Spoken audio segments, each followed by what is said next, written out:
You have a column I do. in the local paper. What are some residents saying that, issues that concern them? Well, I used the column. I'm very grateful to Heidi Marker for finally talking me into doing it about 2 years ago, and talking me into doing it for free too, and talking me into doing it every week. It's 6 days of worrying about a topic and then an hour and a half of frantic typing. So you choose the topic, or do people? I choose the topic and frequently use it for bringing people up to date on important developments in the city, such as the navigational waypoint fix that we just spoke about, or Plaza El Segundo, or the condition of the officers, things like that in depth, where they might not hear it in quite such depth in other parts of the Herald or in other news outlets. And sometimes I use it for more lighthearted topics as well, like fun websites and stuff like that. I've asked you before what keeps you up at night. What is your major concern for the city? If there's something that weighs on you heavily? What keeps me up at night? Disaster preparedness is what keeps me up at night. The nightmare scenario for us is 8:30 a.m. on the Wednesday before Thanksgiving, a major earthquake hits. There would be 85,000 people at work in El Segundo. There would be probably 100,000 at the airport, about half of whom won't even know where they are because they're either changing planes or arriving from someplace distant. And that will, and impassable roadways, no utility services. It will put an incredible strain on the city. That's why we put such an emphasis on it, because we are a small city at night, but during the day, we are a medium-sized city and a huge employment center for the South Bay, with people from all over who are going to be very concerned about their families and so forth. So it's important to keep the business community involved in preparation for that too. It's something that we all hope won't ever happen, but the scientists tell it inevitable at some point. So that being the case, preparedness is the key. Okay. On the surface, it's obvious, we can see that you're very, very busy. Behind the scenes, what sort of things are you working on? It's budget time. That's always exciting at the city, and actually it's a very serious topic this year because of the uncertain economy. We have to keep a close eye on our money, even though the city's doing well. The future of the economy is quite uncertain, and that's going to require a lot of work on the part of the council. Promoting business development, it requires a lot of work. Meeting with other agencies and heading up, chairing other agency boards occupies a lot of my time, because we use regionalism in the city of El Segundo as a lever to magnify our impact politically in the county and the region as a whole, because we are a small city with only 10,000 voters, and that's how some politicians choose to look at us. But by leveraging our influence, it helps us have impacts in areas that we otherwise would not. And that's very important for El Segundo, because we are a very significant spot around here, and we want to keep the quality of our services just as high as possible and the lives of our citizens as happy as possible. You're an avid reader. You love astronomy. Are you getting any time to do any of the things that you enjoy? Not really. We are going to have another star party. The first one back in October was a great success. Author Fair in June will be fun. I will be moderating a panel of nonfiction writers on green topics, if you will, including Ed Begley Jr. And 5 or 6 other folks.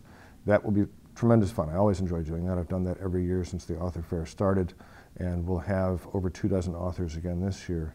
And that's coming up in early June. It's going to be a lot of fun. You brought up the green theme. How is our city holding up? Oh, we're doing well. And the fire station is just about to break ground, the new fire station over next to the new soccer fields on an acre of land that we didn't have to pay for under the development agreement with the developer of that site. It will be the first LEED certified building in the city when it's complete. It will also have auxiliary power provided by solar panels, and will be an example of a very green kind of architecture and construction, and we're proud of that. We're replacing all the traffic light bulbs in the city with light-emitting diodes, which not only save electricity, they save a tremendous amount of money and last a lot longer than the incandescent bulbs. and undertaking other measures as well. We're doing an analysis of the utility costs the city is paying just for its own facilities to see if there are some additional cost savings there as we look at rising utility rates. And something very important that we're doing is rolling out a plan for water conservation. The Metropolitan Water District, the wholesaler for the whole region of drinking water, announced recently that we as a region could expect water rationing as early as this summer.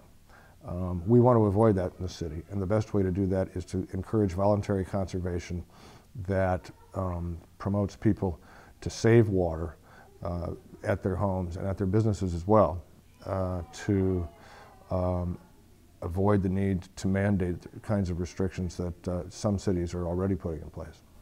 Do you think that we'll get where we need to be as far as going green? Where will we be in a few years if people do what they're supposed to do? I think what's happening, in a good spot, I think, because what's happening now is that the costs of environmentally sensitive architecture and conservation sensitive lights and water facilities and so on has come down to reasonable levels and levels approaching traditional construction costs, which had been a barrier for years.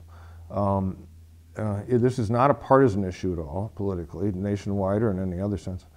And now that the cost of things like compact fluorescent light bulbs are dropping rapidly and are to some extent subsidized by the electric power utilities, it's feasible to replace all the bulbs in your home with fluorescent ones. It's feasible to install plumbing fixtures that use a whole lot less water, and in some cases no water at all. We have some of that in city buildings right now. Drought-resistant planting, we're going to have a demonstration garden in cooperation with the West Basin Municipal Water District up at Freedom Park, probably incorporating that with a memorial to the late John Gaines.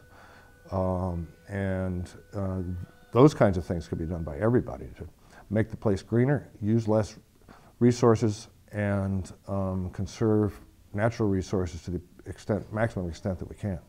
I don't mean to put you on the spot, but are you doing anything? Have you made any changes to kind of help us move along to the green way of life? Have I? Yeah. Oh yeah, all the light bulbs in my house now are compact fluorescents. LED lights, I think, will in other respects become the norm of the future. I've got now a energy-saving refrigerator. I've cut my electric bill in half. And I live alone. It's a little easier for me, but it's important. And I think the city as a whole is very sensitive to that. And the businesses in the city are as well, because it affects their bottom line dramatically.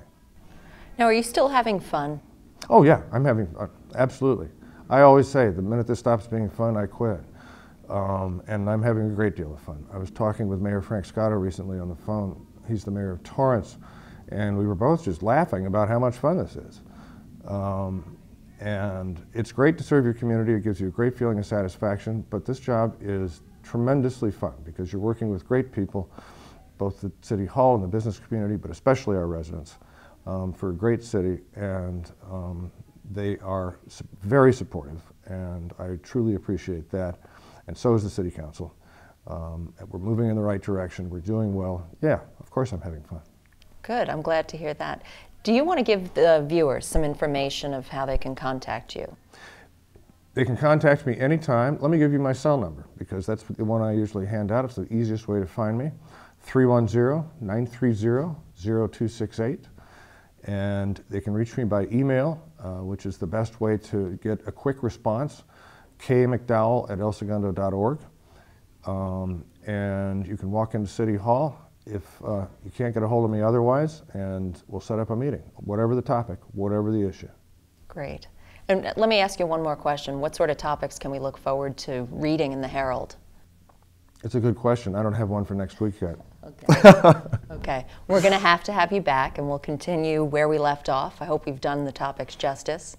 Thanks for joining us today. Thanks, Heather. And thank all of you for watching City Council Spotlight, where you find out what's going on in your city from your City Council.